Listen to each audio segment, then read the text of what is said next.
Welcome back to the channel. It's Throwback Thursday, and today I'm going to give you a hint on how to become a better fisherman without even getting in the boat. This is something you're going to do on your couch on a Saturday morning, and it's going to help you be a better fisherman. Stick around.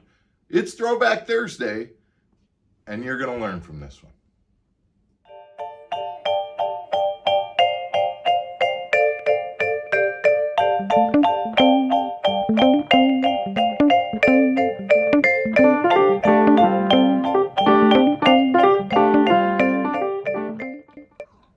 Welcome to Mark Fisher Outdoors. I'm Megan Fuller. I'm Mark Fisher. Hi, everybody.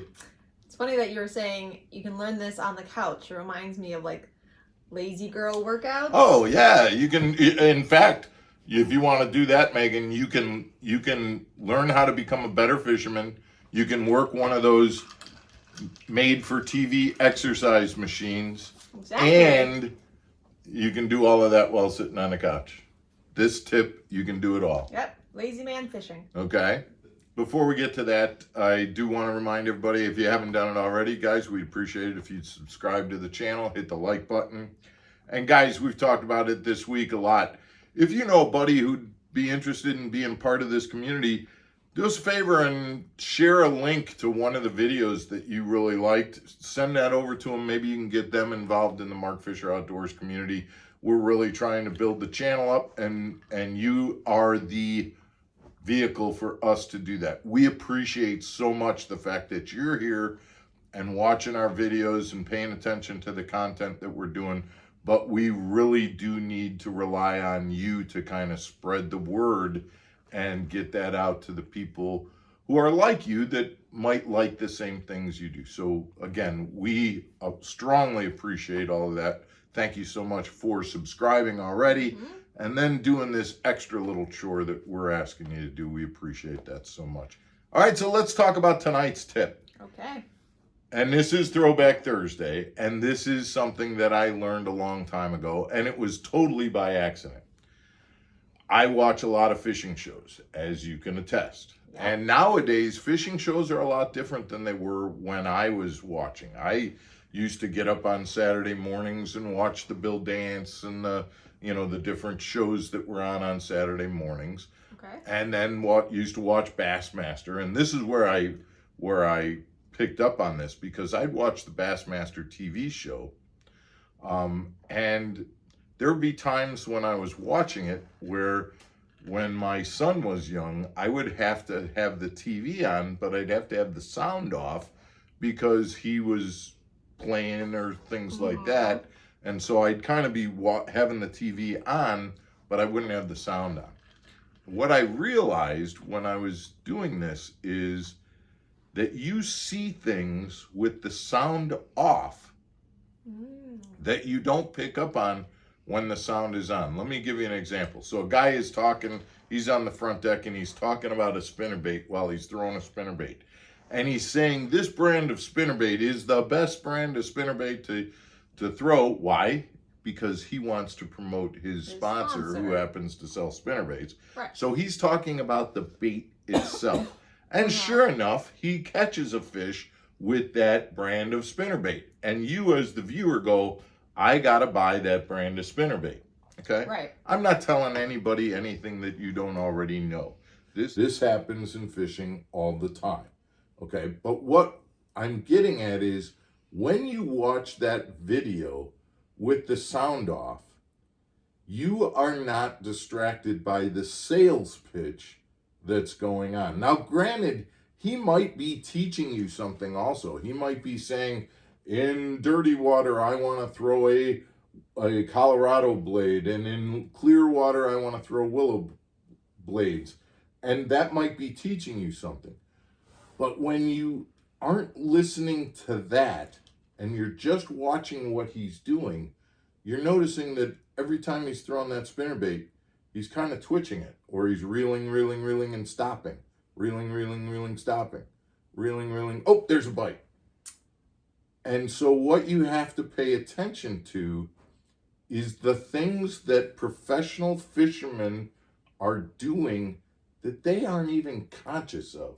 They do this as a matter of, this is my habit. They don't talk about it. And I truly don't believe that it's that they're not talking about it because they want to keep that secret from you.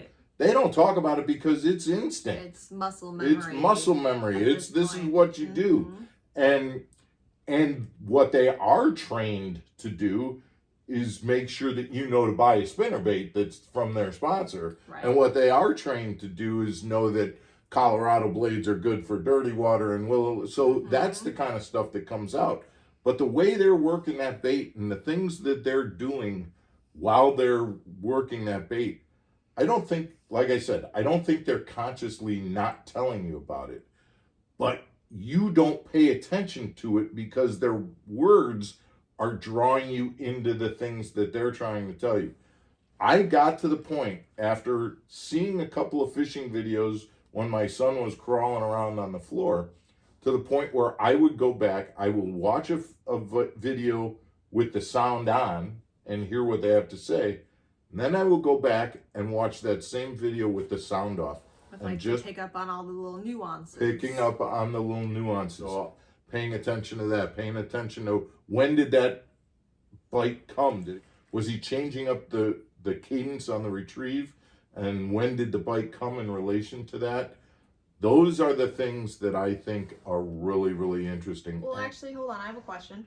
So, is it a good way to pick up on patterns then, too?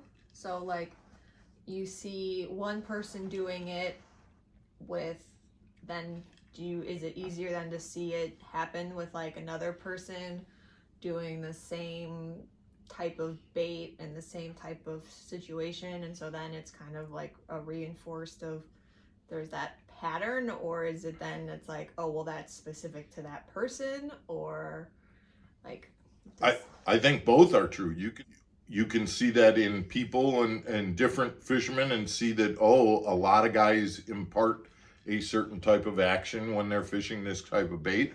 Or you might pick up on the fact that one angler tends to do that, and it works in this situation and doesn't work in that situation. You brought that up, and I remember I was doing a video with Matt Steffen for his channel, and I was throwing a wacky rig like I always do, and one of the comments that came out a month later was one of the viewers on his channel was extremely interested to see my technique in terms of what I was doing with that wacky rig. And we were talking, our video that we were doing was talking about the school and core tackle and it didn't have anything to do with throwing a wacky rig. That guy picked up on what I was doing with my rod because we happened to be in the boat when we were talking about it, and that's what he picked up on. That's the point that I'm making, is sometimes you don't want to listen to what the guy is talking about. You want to watch what the guy is doing. And it's not so much what he's talking about because he might be trying to sell or inform you about one thing. But while he's doing that, he's still trying to catch fish. And you had the perfect muscle memory, is still doing that. And we as anglers need, if we don't have that muscle memory in that particular instance, the only way we're going to learn it is to watch somebody and imitate that and see if it works for us. Guys, we hope you liked today's episode. Gives you something to think about. I bet this Saturday when you're watching your favorite fishing show, you don't give it a try and turn that volume down and check it out. I hope you do. I hope it works out for you. Guys, have a nice evening. We'll talk to you again tomorrow. Yep. Stay channeled.